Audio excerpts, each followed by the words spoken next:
So welcome back. Today we're going to be talking about biostimulators and dermal fillers.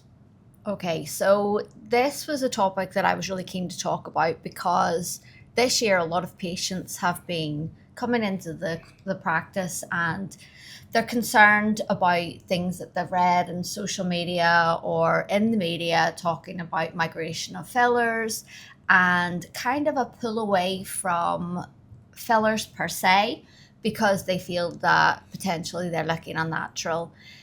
So I think that it was really important to address this head on and, give our opinion as to where fillers work and where biostimulators fit. Because biostimulators, on the flip side, have become incredibly popular on social media and in the media. So patients perceive these to be more natural looking, more natural with regards to how they work, the mechanism of action. So tell me a little bit about your stance regarding fillers and do they migrate? Okay. In our hands? No. But we've got to talk about what migration is. Yeah.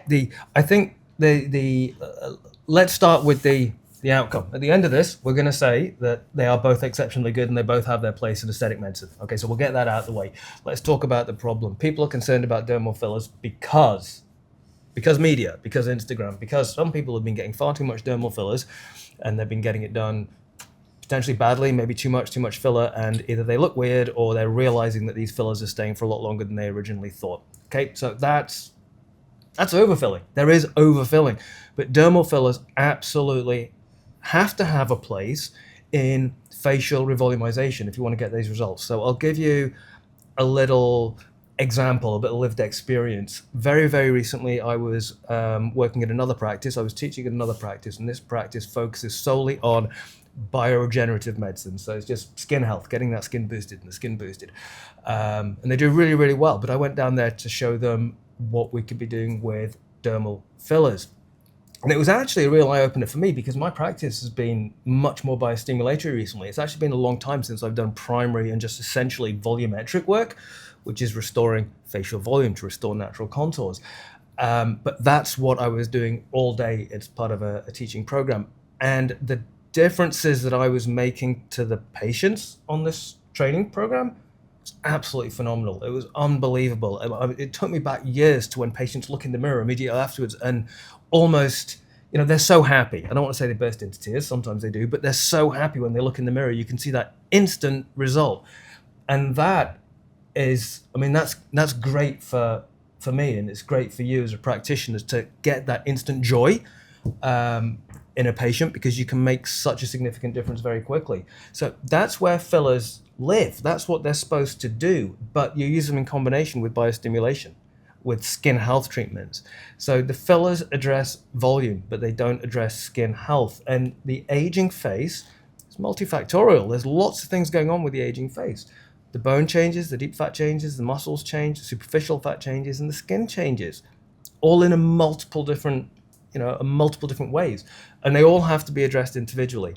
So if you try and address everything with filler, you're going to look wrong. You're going to look weird. You've got to address the component of the facial aging that is caused by volume loss with filler, and you're going to look amazing. And that's, I think, just to keep that as concise as it's possible for me to make something, that's it. How do you feel?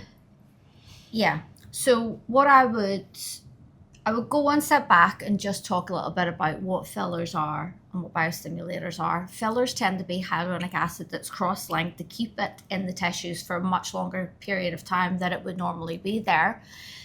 We have got hyaluronic acid naturally in our skin, and fillers replace volume that's caused by fat loss or bony loss. So essentially they're like a fat substitute, and whenever they're placed well, for example, when you were on that course, you were placing them in the right fat compartment and you were correcting the volume that had been lost. Therefore, the patients looked more natural and youthful and more rejuvenated. But equally, if fillers are placed in the wrong place, in the wrong layer of the face, they can potentially either look too puffy because they hold water, or they can migrate because they're in the wrong plane and they're not held within the fat compartment.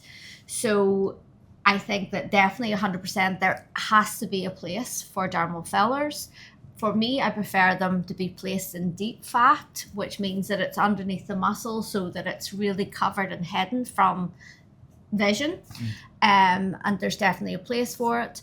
Biostimulators, it's such a big area of aesthetic medicine, and it's growing because of patient sort of driven interest. We've got products like Radiesse, Sculptra, Julian, we've got polynucleotides, we've got Profilo, there's amino acid based injectables as well. NCTF, we've got it, the list goes on and on and on. These are all biostimulators, products that are injected into the skin or under the skin, and that will upregulate collagen production, elastin production, improve the skin health, and naturally rejuvenate the skin without really creating too much volume. Or sometimes it does create volume as well. Well, dermal volume. We could talk about that. Just like it's not the volume. Deep fat volume is recontouring a face, but when the skin is aged and lacking collagen, the dermal volume actually decreases. But it's such a tiny thing. We're talking about fractions of millimeters here. But when that fraction of a millimeter of volume loss affects the whole skin of the face, just replacing that very small volume, even if it's, make the whole skin half a millimeter thicker or a quarter of a millimeter thicker, the overall improvement in appearance and then texture of the skin, tone of the skin, elastic recoil of the skin, it's significant. It's huge. And you get that with biostimulation as well. You do.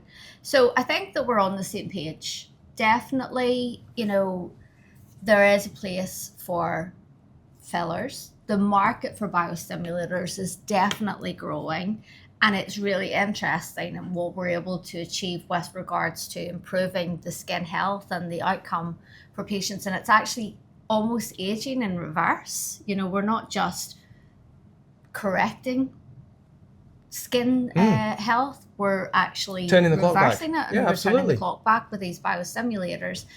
However, you must sort of get the best advice from somebody who really understands facial anatomy, aging of the face, and how to look at the individual layers and rebuild, sometimes from the foundation up.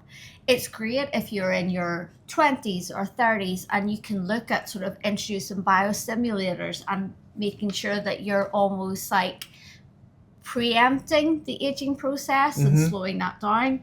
But definitely once you hit probably 35 to 45, you're in a category where we need to correct volume loss.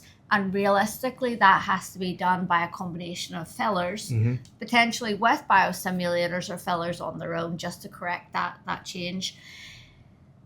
And, that being said, I think now we understand the place of fillers, the place of biostimulators, and potentially we can just touch on the point where we're starting to blend the two together. And, really sophisticated clinics who are ahead of the curve are starting to look at treatments, for example, in the neck, where we're combining hyaluronic acid fillers with biostimulators such as Radiesse, and sometimes even other biostimulators like polynucleotides or NCTF, and toxins and other amino acids and lots and lots of different things to almost formulate cocktails that are really going to benefit the long-term health of the skin. So it's really exciting that things are constantly moving forward. It's this concept of blending is where, and it's such a great idea. You get the advantages of multiple different treatments in one syringe or in one treatment. So